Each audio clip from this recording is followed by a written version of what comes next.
Rain hammered the roof of the scrapyard workshop like falling nails. The sky above New Glasgow boiled with electric clouds, another ion storm rolling through the Rust Belt. Reed Morrow worked through it anyway, sparks from his cutting torch fizzling against the cold, wet metal. Kaya, his 10-year-old daughter, sat curled under a patched thermal blanket in the corner, flipping through an ancient datapad. Her voice pierced the clatter of rain. "Dad, you said we'd go inside an hour ago." "I know, Bug," Reed muttered. "But this one's worth it." He adjusted his goggles and leaned into the torn chassis of a shattered transport hauler, tugging free a bundle of alien tech conduit.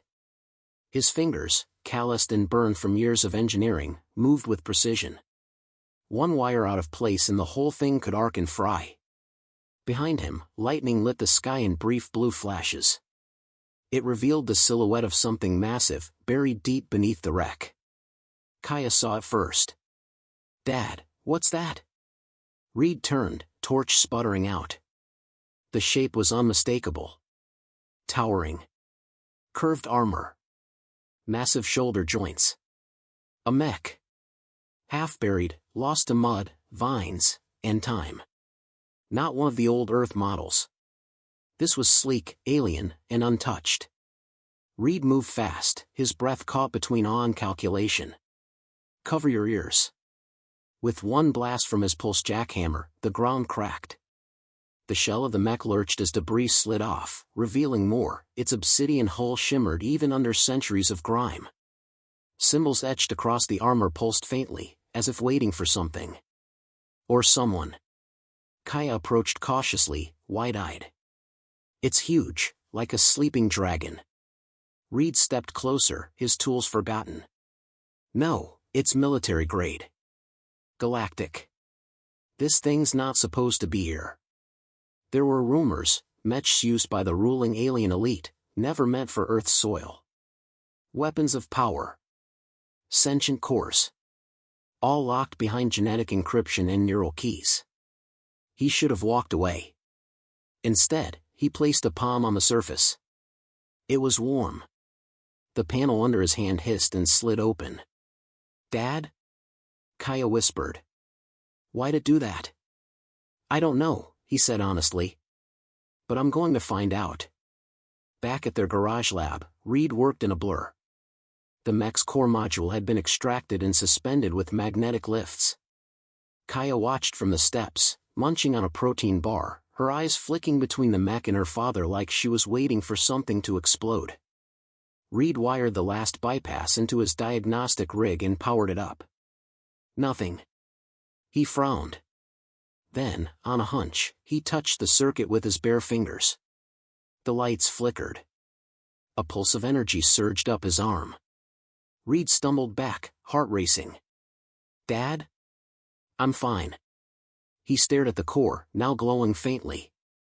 "That should not have happened." A voice broke through the silence. "Who dares access royal protocols?"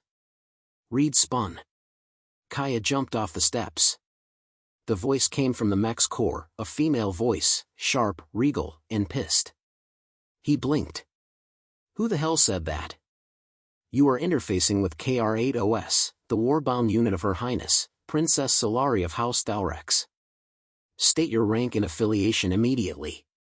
"Is this AI corrupted?" Reed muttered. "Or just dramatic?"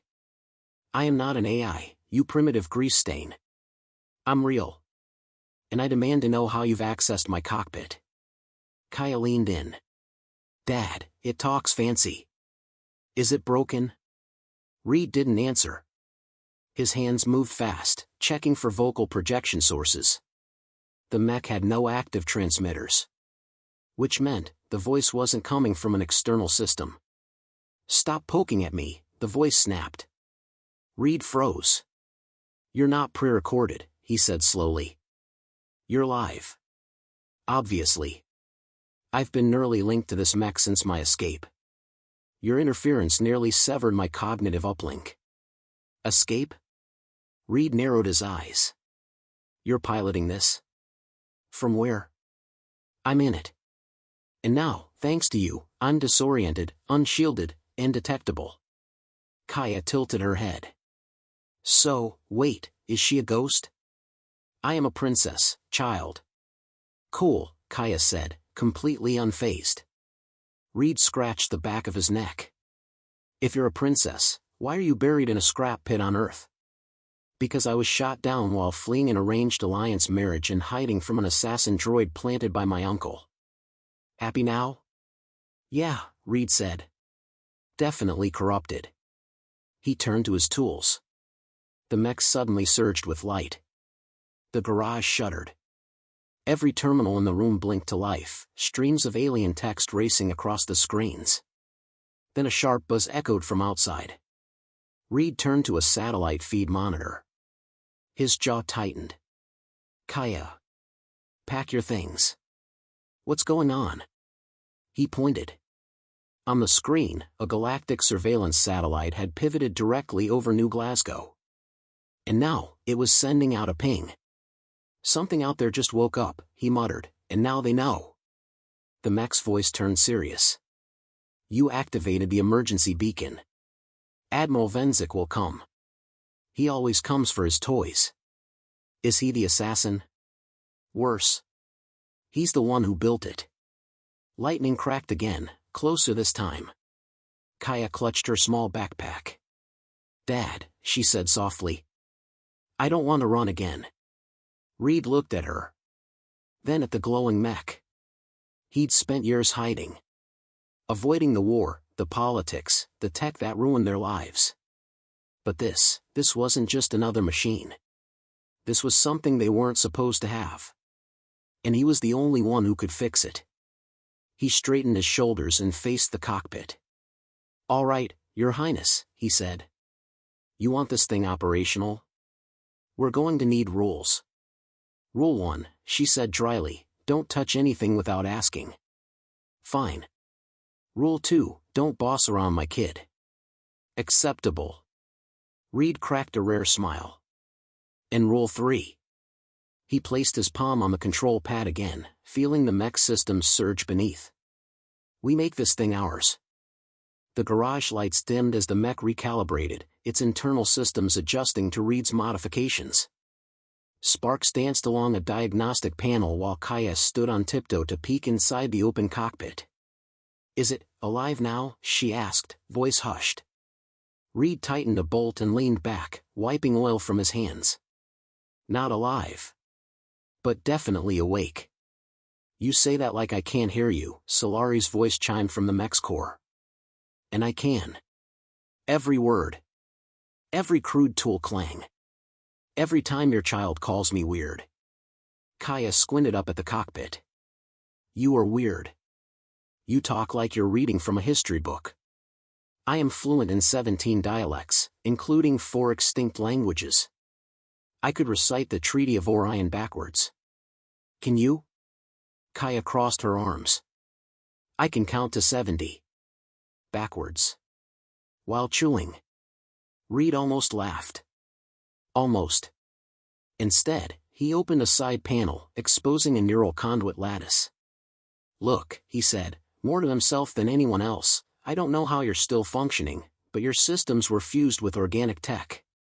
That makes no sense. You're running on both power and consciousness? Not your concern. Your crude interface has already jeopardized my presence here. I should disengage before. Try that, and your mech's going to shut down hard, Reed interrupted. I spliced your bypass with a synthetic conductor. You disconnect now, your neural loop fries. A pause. You're bluffing.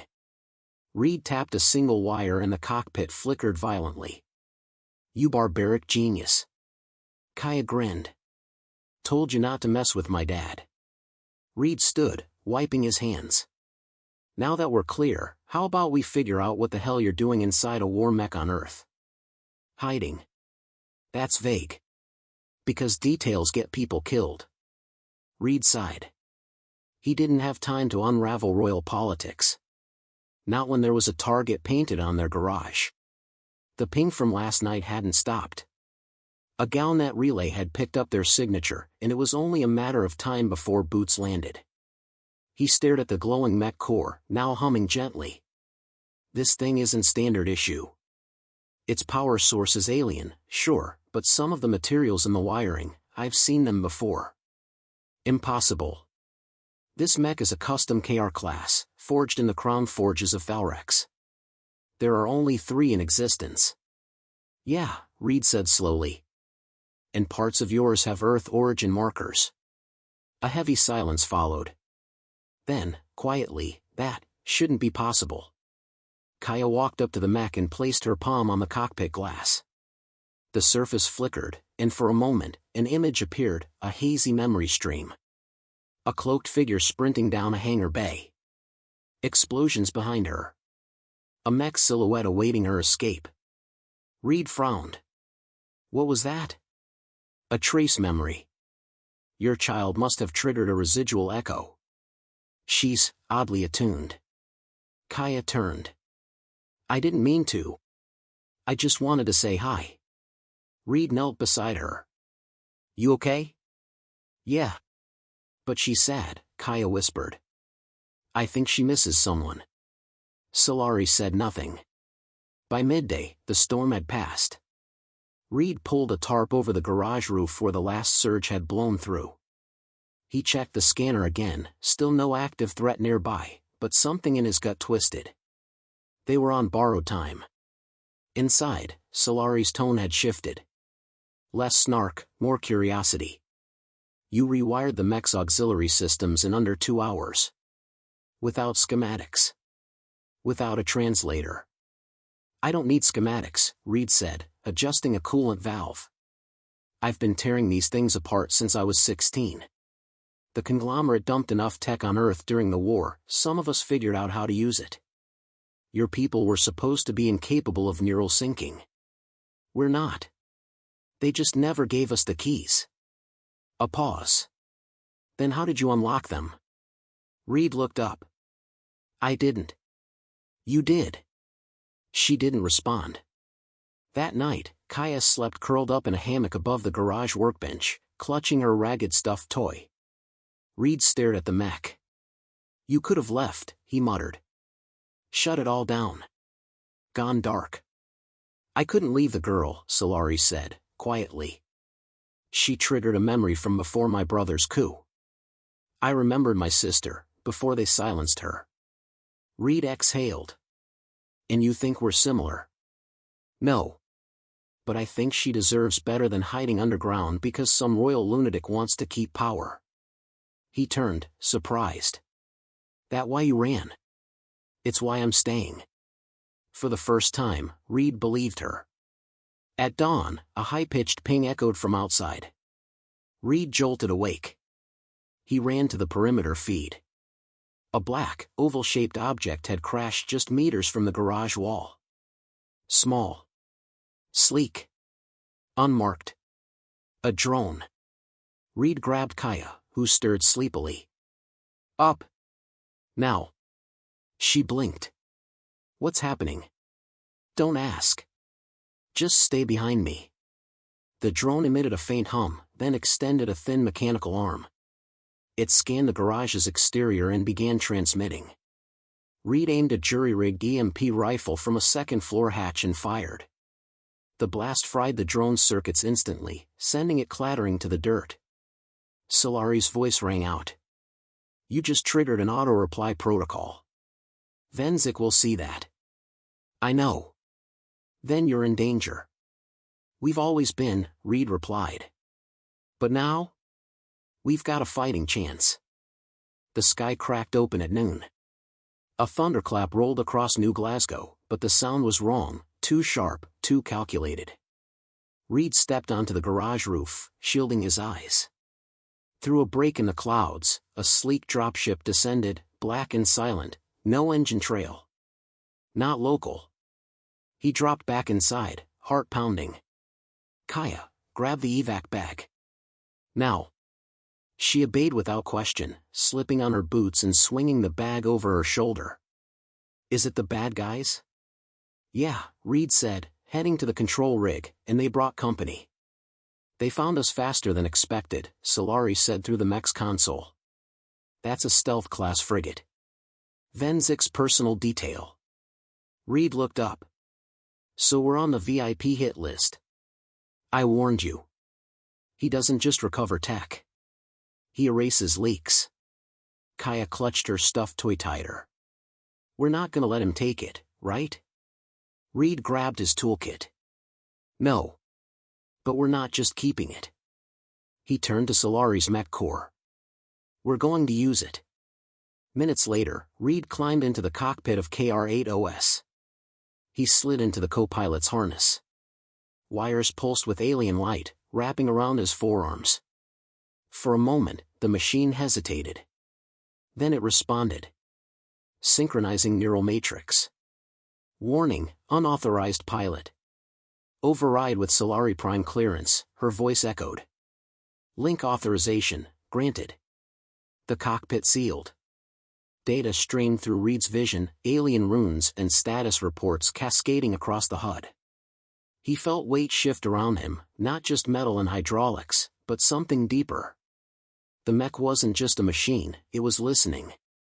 Solari's voice returned, but softer. You're in now. Don't screw it up. Wasn't planning to. Outside, Venzic's strike team landed with surgical precision, black armored soldiers in formation, pulse rifles gleaming. They spread in silence across the junkyard. Target, KR-8OS, one barked. Capture intact. Terminate resistance. From the garage, the wall burst outward. KR-8OS stepped into the light. Towering. Awake. Kaya watched from a hidden bunker beneath the garage floor, her small face illuminated by the glowing mech above. Reed felt the cockpit shift as Solari joined the link, her neural string threading into his. Let me handle weapons, she said. You focus on movement. Fine by me. He took a step. The ground trembled. Metal groaned underfoot. The mech was heavier than it looked, but every motion felt precise. The soldiers opened fire. Plasma rounds struck the mech's chest, glancing off shielded plating. Reed activated counter-thrust vents, dodging to the left. Too slow, Solari muttered. Use the spinal boosters, not the knee joints. You're moving like a farmer in boots. You want to drive? Reed growled. I am driving. You're just the steering wheel. He grinned despite himself and slammed the boost thrusters. The mech surged forward. One swipe. 2 soldiers down. A third launched a rocket. Solari's systems auto-targeted, shoulder turrets locked and fired. The missile exploded midair. Reed twisted the torso servos and brought the mech's arm crashing down on a strike trooper. Metal met bone. Silence followed. Inside the frigate, Admiral Venzic watched the feed with clenched teeth. She synced. That damn girl synced with a human. He turned to his lieutenant. Prepare the secondary core. Send in the dread frame. Back on the field, Reed panted. Sweat beaded on his forehead, even in the chilled cockpit. Solari's voice rang out. Something's coming. I feel it. Another dropship? No, something worse. A sonic boom shattered the air. From above, a new figure landed, twice the size of KR-8OS, armored in red chrome. Its head resembled a horn mask, and its right arm ended in a triple-blade cannon.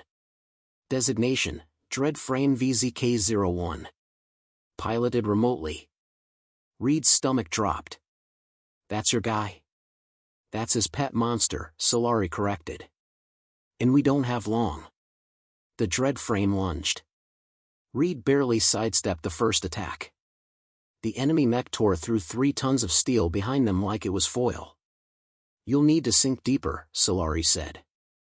We can't beat it as 2 pilots. We need one mind. Reed hesitated. Then nodded. I'm in. A surge of heat. Neural threads coiled tighter. Reed's vision split, then merged. His thoughts and Solari's wove together. Not lost, shared. They moved. Perfectly. KR-8OS ducked a blade swipe and countered with a vicious elbow. The impact rocked the dread frame. It reeled back, and KR-8OS followed through, launching a plasma charge into its chest. Sparks flew. The dread frame staggered, but didn't fall. It roared forward. Blades slashed, KR-8OS caught one arm, twisted, shattered a joint. The second blade buried into KR-8OS's side. Alarms screamed. Kaya's voice crackled on the radio. "Dad? You okay?" "I'm here, Bug. Just a scratch." Solari groaned. "Scratch? You're leaking coolant in half a lung." Reed tightened his grip. "Then we end this now. One final sink. One last move." Together, they redirected all power to the arm servos. KR-8OS locked onto the Dreadframe's core. Reed and Solari moved as one. A rising leap. A punch straight into the reactor housing. The Dreadframe detonated in a thunderous blast, shockwaves tearing across the scrapyard. Silence. Smoke cleared. KR-8OS stood, scarred, sparking, but upright. Later, as Kaya ran into Reed's arms, tears streaking her face, Solari spoke softly. "You fought like a royal." Reed held Kaya tightly. "No. I fought like a dad." Solari didn't argue. As dawn broke, Solari projected a hologram beside Reed. "My rebel escort is en route. I can leave. But you? I can offer you sanctuary. Tech freedom. A future off-world." Reed looked to Kaya, then the ruins of the garage. "I'm staying. Earth's still home." He hesitated. "But if you ever need someone to fix something this impossible?" He tapped the mech. "You know where to find me." Solari smiled for the first time. "Next time, I'll bring two." The rebel ship arrived under a cloak of silence. It didn't land, it hovered. A crescent-shaped vessel, matte black with prismatic streaks dancing across its hull like oil in sunlight. No weapons visible. No insignias. Just presence. Solari stood beside KR-8OS, its hull still scorched from the battle. Her figure was human enough in silhouette now, but alien in poise. Regal even in exhaustion. Reed kept his arms folded as he watched the descent. Kaya sat on the mech's foot, legs swinging, chewing the end of her sleeve. "So," Reed said, "this is where the princess rides off into the stars?" Solari didn't smile. "Not yet. It's not that poetic. I'll be hunted the second we breach neutral space." "Romantic," Reed muttered. "Sounds like royalty's just politics with shinier collars." She didn't disagree. A ramp extended from the ship. Two figures in silver armor emerged, tall, lean, faces hidden behind featureless masks. They stood at the base, waiting. "They yours?" Reed asked. "They're loyal to the cause," she said. "Not me." "That's different." He nodded slowly. "You sure you don't want to stay?" Solari tilted her head. "I've watched your kind fight with broken weapons and stubborn pride. You risked your life for a mech you didn't understand. And your daughter has more heart than half my court. But if I stay, the galaxy learns nothing." He looked down at Kaya. "She'll miss you." "I'll miss her," Solari said. "She reminded me who I was before all this, before the crown meant chains." Kaya walked up and offered her a drawing, crayon and graphite on scrap sheet metal. A picture of the three of them standing in front of KR-8OS. Solari accepted it like a relic, eyes softening. "Keep it," Kaya said. "So you don't forget we're friends." "I won't," Solari replied. "I couldn't." They were almost gone when the second ship broke orbit. This one was loud. Engines howling, gold hull reflecting morning sun like a blade. It screamed past the rebel vessel and dropped hard, cratering the earth just beyond the scrapyard. Kaya flinched. Reed instinctively reached for the pulse rifle inside the garage. Solari didn't move. "Venzik?" Reed asked. She nodded once. "His personal skimmer. That means he's here, in person." The Admiral stepped out. No guards. No armor. Just him. 6.5 feet of cold elegance, wearing a navy coat with silver piping and 2 thin lines tattooed down his cheekbones. His gaze swept the ruins. He looked disappointed. "Princess," he called. His voice carried across the junk piles. "You've caused quite a mess." Solari stepped forward, chin high. "Better than rotting in your gilded cage." "You would have ruled," he said, walking slowly toward her. "You would have had peace." "Peace with a leash," she snapped. "You would have put a crown on my head and a knife at my throat." His expression didn't change. "That's politics." "And this," she said, gesturing toward the mech in the dirt and the smoke, "this is truth." Venzik stopped 5 feet from Reed, who stood his ground. "So," the Admiral said, eyeing Reed. "This is the mechanic who broke our lock." Reed gave a small shrug. "Wrench slipped. You tampered with royal tech. A death sentence." "Then you better make it quick," Reed said, "because I don't go down easy." Venzik's mouth curved slightly. "No. You don't." He looked at Solari. "This is what you protect? A man who lives in rust and filth, soldering scrap to survive?" She stepped between them. "Yes." Something shifted in Venzik's eyes. Not anger. Not hatred. Resentment. "You remind me of your mother," he said. Solari stiffened. "Don't." She believed in hope too. "Don't speak her name," she hissed. Reed slowly reached for the silent trigger on his wrist, a makeshift backup EMP blast, barely powerful enough to stall a drone, but maybe enough to fry a communicator. Venzik noticed. "You're clever," he said to Reed. "But not clever enough." Without turning, he flicked his wrist. Behind them, 2 stealth drones shimmered into visibility. Reed raised his hand, and Solari moved first. She stepped past Reed, raised her palm, and spoke one word in a language he didn't recognize.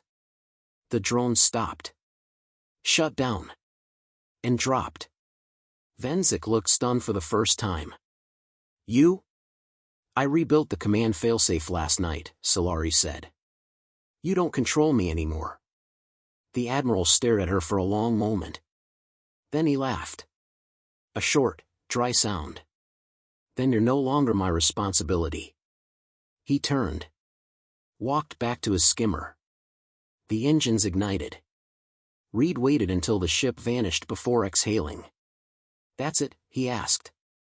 "No fight?" "He's political," Solari said. "He won't strike unless the optics are perfect. He saw we were ready. And if we weren't?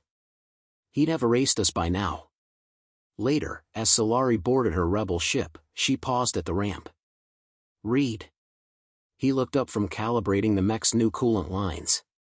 "Yeah?" She hesitated. "You made me remember who I was before I became useful to anyone." "That a compliment?" "It's everything." She stepped up into the ship.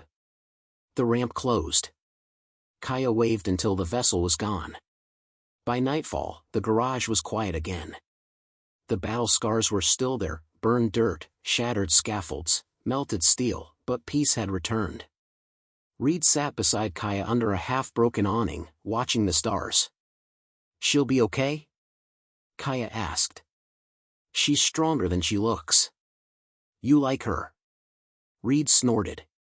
"She's an alien princess who nearly got us killed." Kaya smiled.